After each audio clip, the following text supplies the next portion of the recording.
Hey, what's up guys? Welcome back to another Woodbrew video. In this week's video, we're going to be doing a 10-minute SketchUp crash course. SketchUp is sponsoring this video and we're super excited to partner with them. So hopefully in the next 10 minutes, you guys are going to be able to jump into the program because I know it's a little intimidating, but you know what? I think this video is going to be perfect for you guys and it will allow you to basically just get started right away. We're going to be doing a wooden planter and we're actually on the road right now. That's why we're in a hotel room. We decided to take a break in the van a little bit because, you know, I've been on the van for like 3 weeks. Thought this would be a perfect opportunity to make this video. We're heading down to Jay Bates' house tomorrow to do a collaboration. And yeah, let's just jump straight into this project. This project is what we're doing with Jay, so be sure to check that out in a later video. Let's get started.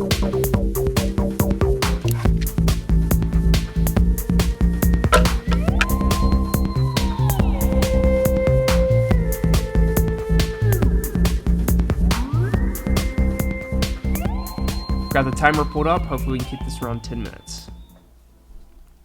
Okay, so O on the keyboard pulls up this rotation tool or orbit tool. This allows you to move the camera view around.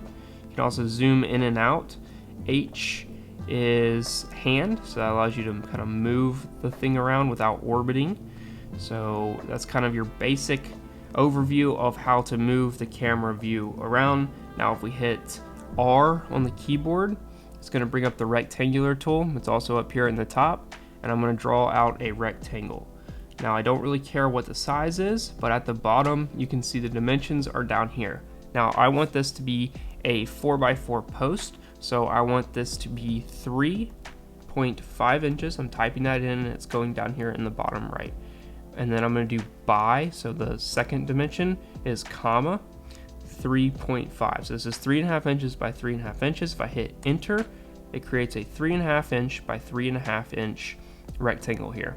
Now I actually want this to be 20 inches long, so I'm going to hit P on the keyboard.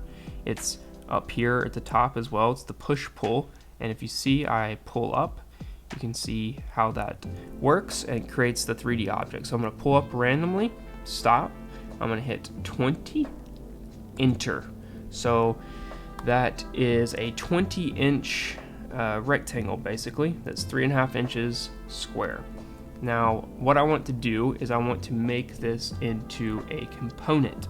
And the reason I want to make it into a component is I want it to be a solid object that is basically, we're going to call it a board. Nothing else is going to affect this object, and you'll see what I mean in a second. But if we triple click to where the whole thing is highlighted and hit G on our keyboard and hit create, that turns this into a component. Now I can't directly easily edit this without double clicking and going inside of it to get to each individual face or line. It'll make sense in a second why we do that, but just know it's very important that you create individual components with inside your SketchUp model. It makes things so much easier. Okay, so now we need to rotate this thing flat. So I'm going to hit my pointer so that I can select it. I am going to either use the rotate tool up here, and that's super easy to use. You can just click anywhere, draw a line, and then pull it down. Or if you have the M for move tool, which is up here as well, you can also just click on one of these and rotate it like that.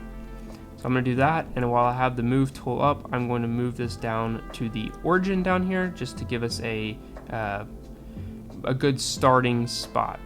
Come on.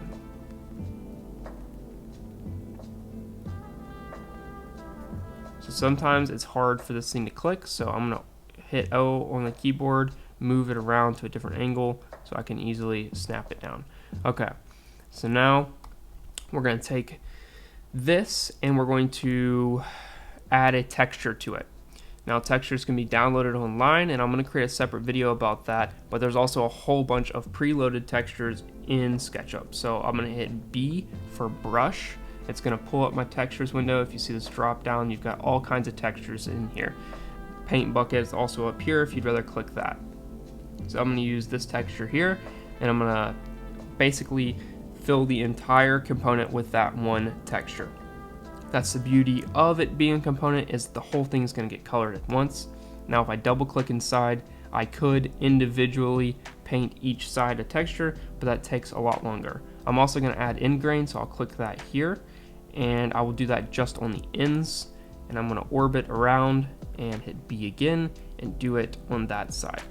Okay, so now we have a 4x4 post. If I click out, it's going to exit, and we basically have that single component again. If I hit M on my keyboard, I can move this. I'm going to undo that though, and I'm going to hit M again for move. I'm going to click once, and before I move it, if you hit Option on your keyboard, it will actually duplicate. So I want to duplicate this and click so that I have 2 of these items. Now I'm going to hit T on my keyboard. This brings up a tape measure. It's like a guide. It's not a line. It's not going to create a component. It's simply a guide for you to use. So if I click on this edge and then pull it out, you can see how that creates basically a dotted guideline for me. So I'm going to click, and I'm going to type in 20 on the keyboard and hit enter. This is going to give me a 20 inches over from this outside edge, and that's going to allow me to click M for move and move this over. So now we're creating a 20 inch by 20 inch square because it's going to be a planter box. Now I'm going to click M on the keyboard again and Option so that I get a third one of these boards. And I'm going to rotate that again using the move tool and using one of the little crosshairs there to be able to rotate this. And I'll wait for it to lock, and then I'll let go. I'll use the move tool again on one of the edges to pull it over to here. Now obviously this board is way too long. It really needs to be sitting on the inside of this. So if I double click and do the push pull tool, you will see what happens here. If I push pull it, it actually makes it shorter, but it also makes the other 2 shorter as well, and we don't want that. The reason why it makes the other 2 shorter is because these are all identical and they're going to be editable at the same time. So whatever edits you make to one is going to happen to the other, which is great, except for in this case, we don't want that to happen.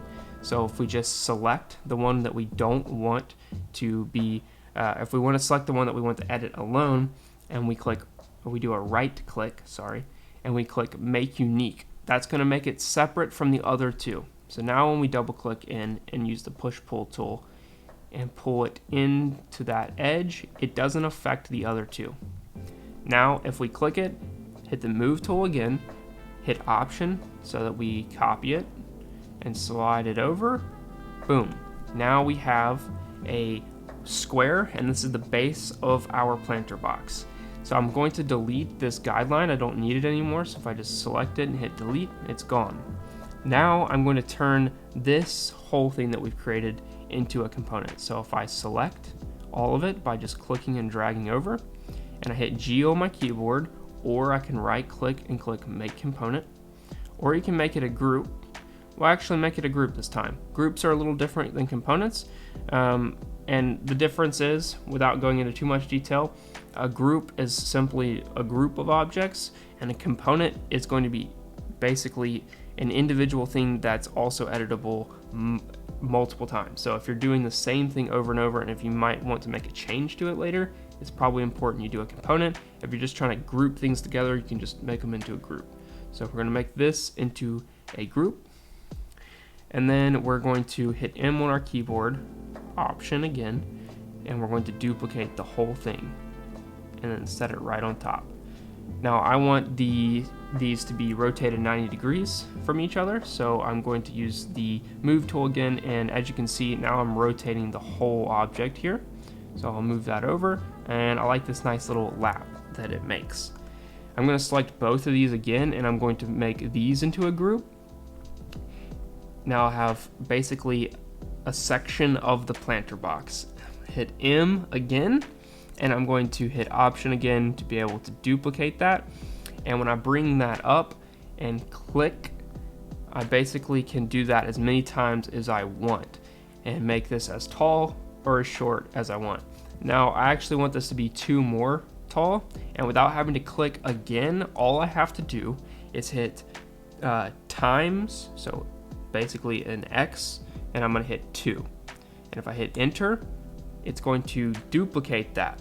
If I hit times again and do 5, it does 5 of them. Times again and do 1, it only does 1. Times again and do 3, it does 3. So that's a cool little hack so that you don't have to do a duplication over and over and over again. So I'm going to hit 2 again. Oh, I see, I accidentally hit 2 without the X, which means that all it did was move it up 2 inches. So let me delete that real quick, or undo it. And select again, move up, and times 2. Boom. Okay? We are getting very close to 10 minutes. I'm going to try to wrap this thing up. Might be a 15-minute crash course. Okay, so now I'm going to put a bottom in this. So I'm going to use the rectangle tool again to select in this corner. I'm going to pull that rectangle across here. And now I'm going to use the push-pull tool to push it up. You can see it goes all the way up this way. I'm going to let go, and I'm going to do 3/4 of an inch. Now you can either do 3 by 4 or 3 divided by 4, or you can do 0.75. Either way you want to do it, it works. This is going to make a plywood bottom for this planter. So I hit enter, and then I'm going to double click and hit G to create a component. I'm going to hit B again to be able to add a texture. I'm going to select a plywood texture and paint that on there. So now if I pull this out, you can see that that's, you know, more or less a piece of plywood for the bottom. I'm going to pull that back up into there. And now I'm going to add some feet here. So I'm going to do the rectangle tool again. I'm going to put it in this corner and go to that corner and pull down using the push-pull tool. I want these to be 2 inches. And so I'll triple click, hit G to make that a component, hit B, use a texture to make that more like a board, exit, and then move option. That's going to create a second one for me, duplicating it. If I hit the pointer tool again and hold shift, I can double select both of them, and I can hit the move tool again and then option and move 2 at a time. Okay, so there we go. There's the planter box. That is it. I'm at 11 minutes 40 seconds. I'm going to take a little bit more of your time to make this slightly more interesting, slightly more educational, but I'm going to select all of this and I'm going to hit G to make that into a component. I'm going to pull it up a bit. And I kind of want to make this into a finished project. You can basically click out of the video now. That's everything you really need to know, but I'm going to dive in a little bit further here. So if I double click in, I'm inside the component. Now I'm inside, there's multiple groups here. So if I click into one of the groups, and then there's the component, the first component we made. If I click into that, you can see it's just layers and layers. I get to the first component we ever made, which is the board. Now I'm going to double click into there. And I'm going to look at it head on using the orbit tool, and then T for tape measure. Basically what I'm doing here is I'm going to make this look more like a 4x4. So I'm going to use the tape measure tool to pull a guide over. So that guide being pulled over is a dotted line. I'm going to let it go. I'm going to do 0.125, which is 1/8 of an inch. So you could also do 1 divided by 8. Hit enter, and I'm going to do that down from the top, down from the side, and as you can see, it kind of locks into place once you've done one measurement if you're trying to do the same one over and over. And then I'm going to use R. This, oh sorry, not R, A. This is for a arch or arc, and there's different types of arcs. We're going to use the 2-point arc. I'm going to click here, and you can see how that makes sort of an arc there. It's going to round over the corner for us. If I use the push-pull tool again, which is P, or also up here, and pull that way, it's basically going to create a rounded over corner for us. If I hit B, I can actually add a better texture for that in there so that it's not the end grain. And I'm going to go around to all the sides and do that really fast.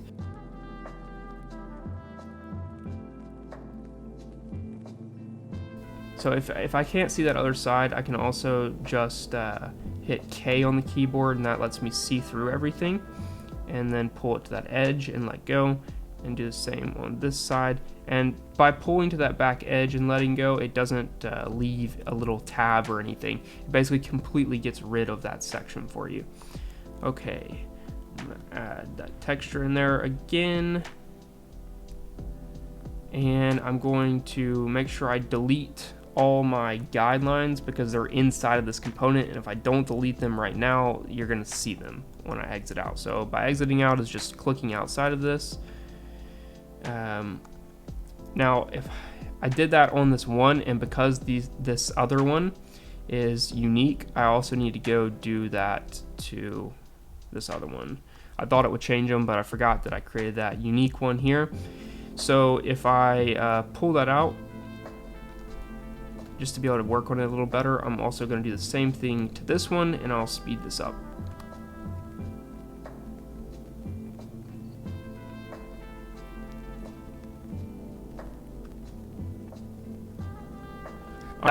Alright, and that's basically it. That is the completed planner. As you can see, there are all the rounded over corners. It looks more like 4x4s. And now the last final thing I'm going to do, which you can look at more detail on the other SketchUp video that we created on the channel, and I'll leave a link to that below. But I'm just going to create a simple rendering of this. So I'm going to hit View. I'm going to turn off the axes, sorry, I can't say that, guides. I'm going to turn off the edges, off the profiles, and I'm going to turn on the shadows, and look at that. That is a pretty sweet looking planter there. Now I could also go find a plant on the warehouse and actually put that in. So the warehouse is an area where you can download other models. It's really cool and interesting. You can play around with that. Maybe I'll share that in a future video. But yeah, there you go. You can export this as a 2D graphic. You can show it to your client, you can show it to anyone, your friends, and it's just a cool way to really visualize a project and also be able to pull measurements from it. I know I told you guys I would be doing a cut list, and that video is coming very shortly, but if you need to know what the measurements are for any of this, you can always use the tape measure tool and measure any part you need. So for this project, it's super simple. We just need a bunch of 13-inch pieces and a bunch of 20-inch pieces. So that is going to wrap this video up. Thank you, SketchUp, for sponsoring this video, and hopefully you guys are enjoying these videos. If you have somebody in your life that's trying to learn this, or you think would find it interesting, maybe you know more about it, share it with them. I know this is an intimidating sort of program to get into, but in reality, it's really simple to get started in. So that's going to wrap up this week's video. Hopefully you guys enjoyed it. Leave comments down below for questions or any other things. I know SketchUp's down there in the comments section answering a bunch of questions for you guys. If you have anything super specific, I'll also be down there helping you guys out, and reach out to us on any social media platforms, emails, whatever questions you have, we're happy to help. So with that being said, we'll see you guys next week. And don't forget to check out the video of us actually building this next week, and next week's video with Jay Bates. So we'll see you guys later. Bye.